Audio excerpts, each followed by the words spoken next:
Welcome to Skip the Queue, a podcast for people working in and working with visitor attractions. I'm your host, Paul Marden. In today's episode, I'm joined by my new co-host, Oz Austwick, the head of commercial at Rubber-Cheese. Following the success of the Rubber-Cheese Visitor Attraction website survey in 2022 and 23, we're going to look back at how the previous data has stories still to be told and look forward to what the 2024 survey has to offer. Welcome, Oz. Welcome to Skip the Queue. This is one of our regular Skip the Queue episodes where the Rubber-Cheese team take a little bit of time to talk about some of the work that we do. And I think this episode, we want to talk about the Rubber-Cheese Visitor Attraction Survey of websites that we've done for the last couple of years and what we're planning to do in 2024. So that's going to be a nice conversation for us to have, but we always start these episodes with a little conversation about places that we've been recently. So why don't you tell me, Oz, where have you been recently? The most recent one was that my wife and I took the kids to Farley Hungerford Castle in Somerset. It's English heritage castle. Absolutely lovely, nice and rural. I mean, it's just beautiful. Lovely ruined castle. There's a fantastic chapel with medieval wall paintings. But, you know, I mean, if you like historic sites, if you like castles, it's just a great one. Wow, so that sounds good. How about you, Paul? Where have you been recently? I have been to Portsmouth Historic Dockyard with my daughter. We've been a few times to Mary Rose and really enjoyed that. But this time we had an Explorer Pass, which meant we could go all over the dockyard. So we went and saw lots of things. We saw the Victory being refurbished and we went on board. They've got a lovely old submarine on the other side of the harbour, which is a great place to see. But the bit that really captivated my attention whilst we were there, that made me think, I've got to remember this one to talk about on the podcast, was they had some students there doing an exhibition from the university, and they were marine biologists. And it was just such a lovely opportunity. They had microscopes. They were talking all about plankton and different types of kind of microorganisms that you find in the water. But my daughter's 10 years old and she loves going to museums because I drag her to them all the time. She loves learning about this sort of thing. What I liked about it was you had some 18, 19, 20-year-olds who were exposing themselves to kind of a work experience type model, but talking to the kids and showing them, and the kids were learning as they were going. They got lots of opportunities to look through microscopes. They were doing some lovely drawing and art of the microscopic organisms that exist in the water. And I just thought, I can talk about amazing jobs and what you can go and do in science and what you could do in different kind of roles in real life. But there's something about somebody that's only maybe 10 years older than you telling you what they're learning at the moment and what learning in a university context looks like and the cool stuff that you get to do. And as amazing as I am, I'm not quite as impressive as a 20-year-old. Yeah, I know. Amazing, Dad. I say it all the time. But it's not as compelling when I do it. So going to the museum and meeting these young people that are only a little bit older than Millie is and seeing what they do was such a lovely opportunity. And I know that work experience at museums is quite a controversial subject because I know a lot of people, it can be exclusionary for some people. The only way that you can get into a role is to work unpaid as a volunteer in a museum to get into a role later on. But I just loved the idea that we had these students that were local telling the story of what the University of Portsmouth does in marine biology and how these two major institutions came together. And you could just see Millie's eyes light up as she learnt about this amazing stuff. It was brilliant. I loved it. Awesome. Yeah, it was. I'm going to have to get down there. Do you know what? I've not been down since, God, it can't have been that long after the Mary Rose landed there. It's a really long time ago, yeah. I was a much younger Oz at that point. I think you might notice that the Mary Rose looks substantially different, maybe, than the last time you went. Do you know what? It was effectively an aircraft hangar full of water when I was there. So, definitely go down. And while we're here, I just want to say, and I might check out their lovely new website too. Why? Do you know somebody that might have worked on that? Yeah, funnily enough, I do. Yeah, Oh, fantastic agency. But let's leave it there. Yes. So you've just turned up on the podcast, and I'm talking to you, and nobody in the outside world. Yeah, exactly. So why don't you, Oz, just take a few minutes to tell the audience who you are, what you do, and why you're here? Yeah. Okay. So obviously, I'm Oz. I am head of commercial at Rubber Cheese, also at Carbon 6, the sister agency. I originally came on board as kind of head of marketing, and then when Kelly decided to move on, I've taken on some of her role. Obviously, you've taken on some of her role as well. So my background is in social media, video first, as a content writer in SEO. I've worked in technology. I've worked in healthcare. I've done all sorts of things over the years. And I've always kind of found myself back in the world of digital wherever I try and go. So for me, as somebody with a real passion for history and historical sites, there's a story there, maybe for another episode. But I love the idea that I can work in an agency doing what I do well for venues and organisations that I really love. And I think that's quite a special thing, to be honest. It's a bit of a privilege, isn't it, to be telling the stories of some of the places that we're working with. To be able to go for a meeting and sit and have coffee with somebody in the middle of one of the most glorious, historically significant buildings in the country. It's just, that's for a history buff like you, that's pretty good. It is, yeah. I'm all about the history. We are today going to talk a little bit about the Rubber Cheese Visitor Attraction Websites Survey. Yes. And we run that now for a couple of years. And we just want to talk a little bit about some of the plans that we've got for the year ahead. But maybe let's recap. What have we done in the last 2 years, and a little bit about the survey in the last year. Well, I mean, I guess there'll be people listening who may not have come across the survey before. So I think, that from a kind of a broad context point of view, a few years ago, Kelly, who was the original founder of Rubber Cheese, was looking for industry standard data, and it turned out that there wasn't any. And at that point, she was faced with two options: to either just go, never mind, and walk away, or go, I better do something about it. And she, thankfully, took the latter route. So for the last 2 years, this is year 3, Rubber Cheese has put together a survey and sent it out to as many visitor attractions as possible and asked them for their views and their objective figures as well related to their digital presence. So whether that's the marketing side of the website, whether it's e-commerce, whether it's ticketing, we want to know it all, and then we combine it all together, do our best to analyse the data and publish a report. Obviously, the world of digital changes very rapidly, and obviously when you do something like this for the first time, you're not going to get it quite right. So it's evolved year on year, and here we are, and it's evolving again, right?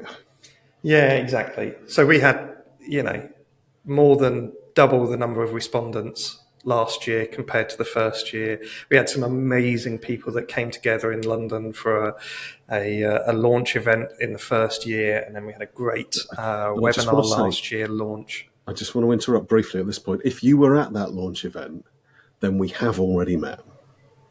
Yes, exactly. Part of the Rubber Cheese family before you were even part absolutely. of the family. We've had success in the first 2 years, and we've used that report ourselves, and we know lots of other people have used it as well. So, we've had some lovely conversations with attractions who have used it as part of their pitch process to try to identify, what good looks like and how to select other people to work with across their different digital presence. So be it the marketing site, the ticketing engine or whatever. But I think one of the things that you and I both said is that it's a challenge, isn't it? Because we can go looking for stories and then we can tell stories that exist in the data that we find, but it's not quite the same as when people ask us questions, because they tend to ask us questions we haven't really thought of. And then we go looking at the data in a different light, don't we? And find just amazing things that exist in the data. I mean, it really, it's a constant surprise to me, both how different every attraction is, and yet how they all have certain similarities. You can group them together and you can see these similarities in the data. But most sites, this is something we came across recently. We were going to a meeting with a fairly well-known venue that's got 2 or 3 different strands to what they do. So we spent a bit of time looking at which of those different strands they actually fit into, because it can be really hard to know how to improve your digital presence, how to make your marketing more effective, if you don't even really know where you're starting from. And what the data in the survey allows us, anyone that wants to access it, to do is to see where they fit. And you may think that as a, the country park is what you are, and the house is second, or you may feel that I don't know, maybe the adventure playground or the science centre, or whatever it is, whichever of those, you may think that you're one, but the data says you're the other. And at that point, it's not a problem, but you kind of, at least you need to understand, if you don't have the information, you can't make any decisions that are going to be helpful in the long term. And I think, sorry, I know I'm talking a lot here. Feel free to shut me up. But that's what we're here for. I think it's a huge surprise to me that more people aren't coming to us and asking us about this. Yeah, because absolutely. This survey isn't really a cynical way for us to make money. The survey pretty much loses us money year on year, but it's really valuable. And I think every time we've done it, the conversation has been, do we need to do this again? And the answer is, well, yeah, we do. Because not only is it a valuable thing to do year on year, but to show how things have progressed and to show those evolving patterns, I think is really important. Yeah, absolutely. And it's a phrase I use all the time, but the rising tide floats all the boats together. And if we can put this information out there and it helps everyone improve, then great. As an industry, those that are part of the industry, those like us that sell into the industry, we all get better at the same time. And I think that's a really important point. Yeah, absolutely. And there's loads of things that we're doing this year as we launch the survey to try to improve it, so that, you've just been talking about those attractions that are many different things. And definitely in previous years, we've made it really hard for those attractions that are many different things to be able to identify what they actually are. And that ended up being lots of people saying, I'm an other attraction. And our biggest category was other, wasn't it? So we want to try and make it much, much easier for people to identify themselves. I hate other as a category. I realise it's entirely our fault. If we don't give the right categories and we give you the option to say other, that's what you're going to tick. But it's the least helpful thing we could possibly do. Yeah. Because, what does other actually mean? It just means irrelevant. And that, it doesn't help anyone. So we've tried really hard to be more accurate in the choices that we offer in the survey this year. Yeah. So should we talk a little bit about what we're going to do this year? Yeah, let's do that. First of all, I think we're really fortunate this year that we've got 2 amazing sponsors that are supporting the survey and the work that we do. So we've been really lucky that our friends at Convius have come back again for the 3rd year running to sponsor and support what we do. And they're sponsoring the digital report and the launch webinar that we'll have towards the end of the season, and show everybody what the results are that we found. So we're really appreciative of the work that the team at Convius have done, because it's not it's not just a financial sponsorship. It is a real collaboration that they bring to the party, and they really do help us a lot. And then this year that we've also been joined by the team at Expion, who are a ticketing platform, and they are sponsoring our new advisory board, which we'll talk a little bit more about later on.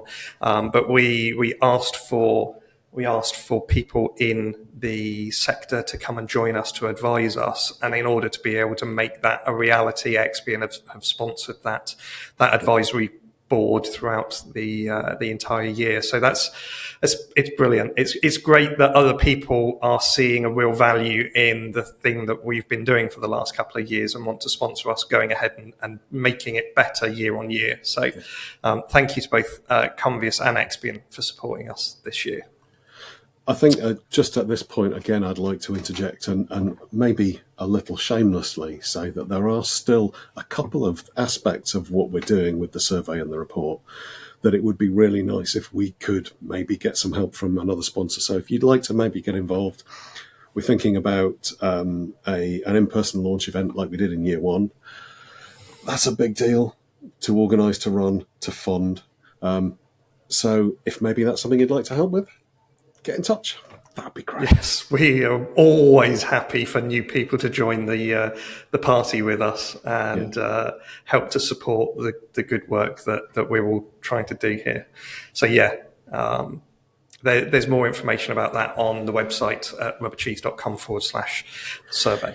Yeah, I think it's maybe worth mentioning the advisory board in a little bit more detail. I know that it's something that you've been really keen on for quite a while now, that we try and make it clear that this isn't a digital agency that builds websites for the visitor attraction agency telling you how to have your website and that you should come to us. It's actually an objective report of the digital landscape, and that if we can make that more objective and more transparent by getting together a group of experts, then we absolutely should. Yeah, absolutely. We've got an amazing group of people that have agreed to join us. We have more people asking to join than we had the capacity to be able to include in the board, which is humbling in and of itself. And those people who offered, who aren't part of the board this year, that doesn't mean to say we don't appreciate you, and we'll be really, really keen to find other ways in which those people can help us going forwards. But we're looking for the board to kind of provide advice and guidance, help us, going back to what you were saying a minute ago about people helping us to identify what's important to the sector so that we then go and follow the data.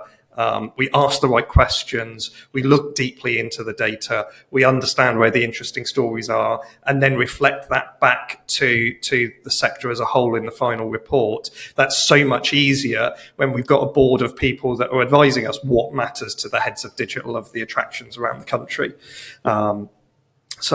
We've also got some really helpful advisors from different sector support organisations. So suppliers like ourselves who know what the larger sector are talking about in different areas, and those people as well will be helping us to understand what are the right questions to ask, how should we ask them. They'll also be helping us with testing the survey before it goes out into the wild, and supporting us with understanding what the answers are at the end of it and what they think are interesting. So I'm really, really excited about the advisory board, and totally appreciative of everybody volunteering their time to join that board and giving us that advice. So that's a really exciting thing for us to be doing this year, and totally appreciate the work of Expion to sponsor that. Absolutely. Couldn't agree more. So there's some other things that we're going to do, aren't there, in terms of trying to improve things? We've got some goals. Are they ambitious? I don't think they're that ambitious, to be honest. But obviously the most important thing when you're doing something like this and repeating it on an annual basis is that we want to make it more useful. We want to make the data more valuable to the people that need it.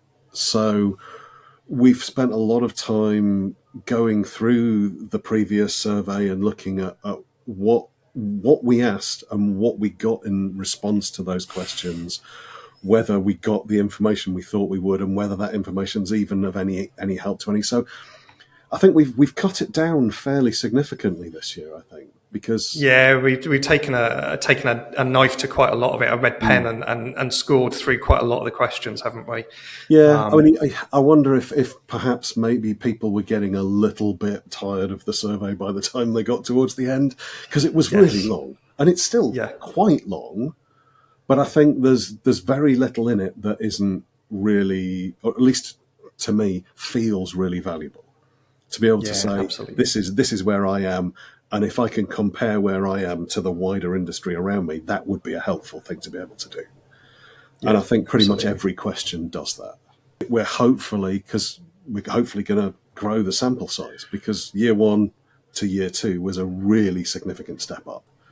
And if we get the same size step up, or even the same percentage step up, I mean, that would be absolutely incredible. I'm not sure we will, but I think we need to keep growing it. We need to get it to more people, and make the data in itself more relevant. Because obviously, if you've got a tiny sample size, it's really difficult to draw any conclusions from that data. But if you've got a huge sample size, then you can say that, the averages across this are probably relevant, and that's information that I should know. I talk about that a lot, don't I, when I'm slicing and dicing the data, that, sometimes it can be hard to draw conclusions because there's insufficient data there, and it could easily be chance that gives the answers that you get. Well, absolutely. And it's so hard to look at that and think, is that cause or effect? We can say that there's a pattern, or is it just fluke? Yeah, is this, exactly. Yeah. I think some of the questions, some of the data is illustrative of what the wider sector looks like. So when people answer questions about the content management system that they use, by far the most popular one was WordPress. I'm willing to bet good money that is fairly illustrative of the outside world. Yes. Yeah, WordPress is the hands down most popular content management system on the web. So it's hardly surprising that it is then the most commonly used one in attractions.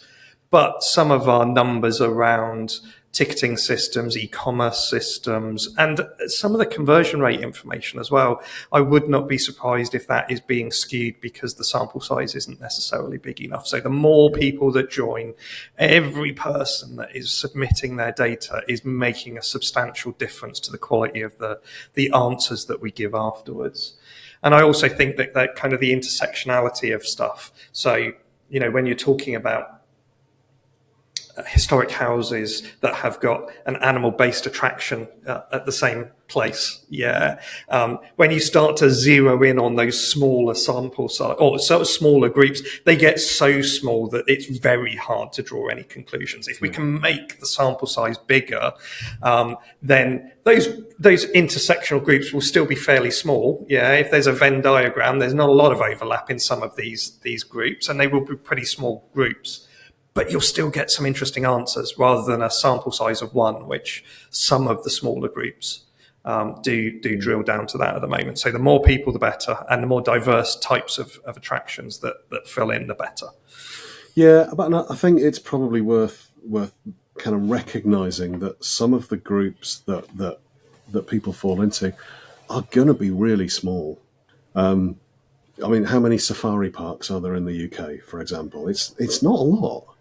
And if only one safari park fills in the survey, if there's a call to action from this bit, it's like, please fill it in. What else are we going to do? We talked about simplifying the survey. We want to increase the sample size. We wanted to introduce some new themes as well this year. Yes. The survey is designed to represent the digital landscape of the visitor attraction industry in the UK. But obviously, there are things happening in the digital world that we've not spoken about in the survey. For example, AI. There's a big amount of development. There's a lot of AI stories hitting the news. People are using it for all sorts of things. We've never asked any questions about it at all. Does anybody use it? Is it relevant? What's going on out there? No, we don't know. So we're going to be asking a little bit about that. And the other main theme that we've not really looked into before that we're going to be asking a little bit more about is sustainability. It's become really clear over the last sort of 6 months or so, looking at the conversations we've had with venues. Everybody's doing stuff. Not everybody's doing the same stuff. Not everybody's doing the right stuff, but everybody's doing something. And it would be really nice to know what's standard. And obviously there's stuff on site that you can do at the attraction itself, but there's things you can do around the website and the hosting and the way that your digital presence works. So we're going to be asking a little bit about that as well. I think in every conversation I've ever had about digital sustainability, I learn a little bit more about the subject, and I can remember there was an amazing speaker at the Umbraco conference a couple of years ago that spoke, who's now a friend of mine, and he just told some amazing stories about the impact of digital on CO2 emissions. And it was, I used to work in an airline. It was fairly clear to see that airlines are fairly polluting. You can see it coming out the back of the plane.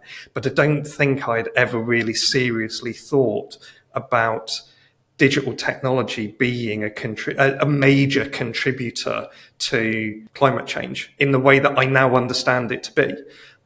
So finding out what other people are doing, we're willing to bet that quite a lot of attractions will have a sustainability plan. Fewer will have done any sort of benchmarking of their digital platform, and fewer again still will have done anything to actually reduce their CO2 emissions. But that's just instinct. I'm really interested to understand what the actual numbers are at the end of this, because once we start measuring it, we can start improving things as an industry. I think it's fascinating, and that goes back to exactly what Polly was talking about when you interviewed her 2 episodes ago, I think it was. Something like about that. The fact that we all start from somewhere. And you can look at this and think, oh, I'm actually not doing a great job. But you've got to be honest about it, because you've got to know where you are. And even, everything that comes to us is completely anonymized. We don't give out anybody's data. We give out, the raw data in a way that means that nobody can track anybody else. So nothing that you say is going to put, anything that you're maybe a little bit unhappy out there. But if doing this survey forces you to think about what you're doing and look at it and think, actually, maybe I do need to do this, then brilliant. What an amazing achievement that will be. Yeah, absolutely. We want to enable people to give better answers, so we're going to reduce the number of category type questions that we've got and drill down to real numbers. So we'll get better understanding of conversion rates. And there was some other standardization that we wanted to do, wasn't there? Yeah, absolutely. One of the things that we noticed that, and again, it's going back to this, trying to reduce the fact that you can just tick other. When we're trying to look at what sort of attraction are you when you're filling in the survey, in fairness, we've got a pretty good idea of the different attractions there are out there, and we created a fairly good list, but we still got quite a lot of others. So when we were kind of looking at how we can improve that list, and we thought, well, why not standardize it with a list that's already out there? And it turns out that Visit Britain has a perfectly good list, which is really quite comprehensive. So we're using their list for attraction type rather than ours, because it allows us to standardize the data a little bit more. And hopefully people will already know where they fit. But I think we've also allowed people to tick more than one option this time, which previously we didn't. If you were a historic home that also had a safari park or an adventure playground or something, you'd had to pick, which of those am I? And obviously, for the big attractions around the country, and for an awful lot of the smaller ones, we would look at them and go, oh, they've ticked that. That's odd. I wonder why they've done that. Whereas now you're able to say, actually, I'm 3 different things, and that's great, because again, it allows us to be a little bit more granular. And if it turns out that maybe there are other attractions that have the same breakdown of what they do as you, that will become clear. hopefully. So one of the big areas that we're excited to grow into is that we'll be having a US focused survey for the first time, supported by our friends at Convius. Lots of Zs instead of S's in that one. Yes, we've had to do some localization, and that will be published alongside the UK version of the survey. And we'll have a US report and a UK report that we'll be launching at the end, thanks to our friends at Convius. But we'll also have versions of the survey localized for attractions in the EU, because there was actually last year we got quite a number of European attractions submitting. And we think that can improve when the survey tool itself is focused on the EU and is, the numbers that we've got in the survey are denominated in euros rather than in pounds. That's increasing the number of international responses, especially in North America, is super important for us this year. Yeah, and I think it's worth saying that it's quite a potentially valuable thing to do as well, because if we can look at the surveys and say that weirdly the UK sites tend to rate here, but US sites rate here for something, why is that? What do they do differently in the US that allows them to be more successful in this instance than we in the UK are here? And that, with any luck, either we'll be able to say, no, globally this is all pretty much on a par, so you can see where you sit in the world rather than just in, say, Shropshire. But you could also say, right, well, these guys are doing better. Let's look at what they're doing and try and emulate that and improve what we're doing to bring it in line with what we know is possible. Yeah, absolutely. So lots to change, lots of improvements that we're making, pretty big ambitions to grow the survey in a number of different ways, but not in the number of questions that are there.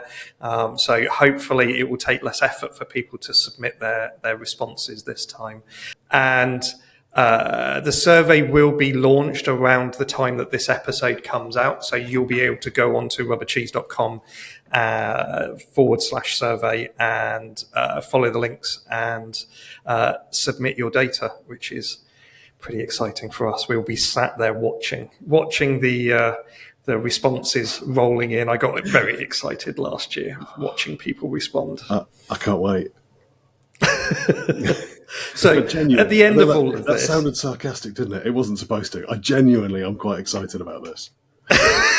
Yeah, you might need to work on your sincerity. There's an area of improvement there. We are recording this at the end of the afternoon on a Friday, so this is as good as you're going to get, I'm afraid.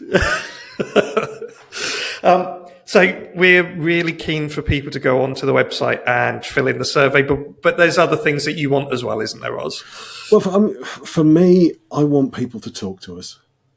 I want people to talk about the survey. I want them to talk about last year's survey and the report. I want people to come along and say, look, it'd be really interesting to know where I sit in this. This is our attraction. This is what we think. Is it true? Get in touch. Give us a shout. Let's have a chat. Let's have an excuse to get together with a coffee and a laptop and look at some spreadsheets. But if there's something that you want to see from the survey moving forwards, because I think it's probably safe to say this isn't going to be the last one we do, then again, let us know. If there's things that we aren't talking about and you've got a better viewpoint and you can see that there's a gap in what we're asking, please let us know. Because we can't do this by ourselves, and we're not really doing it for ourselves. So the more people talk to us, the better, really.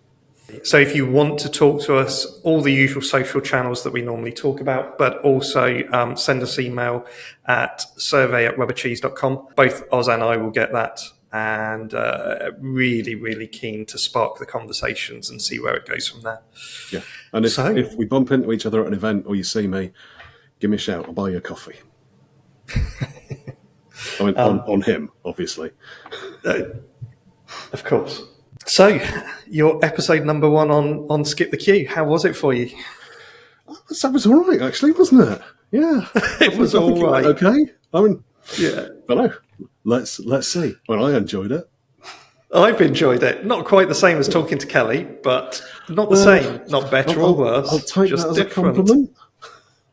You take it however you like, mate.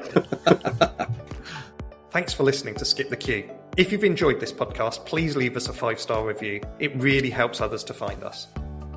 Skip the Queue is brought to you by Rubber Cheese, a digital agency that builds remarkable systems and websites for attractions that helps them to increase their visitor numbers. You can find show notes and transcripts from this episode and more over on our website, skipthequeue.fm.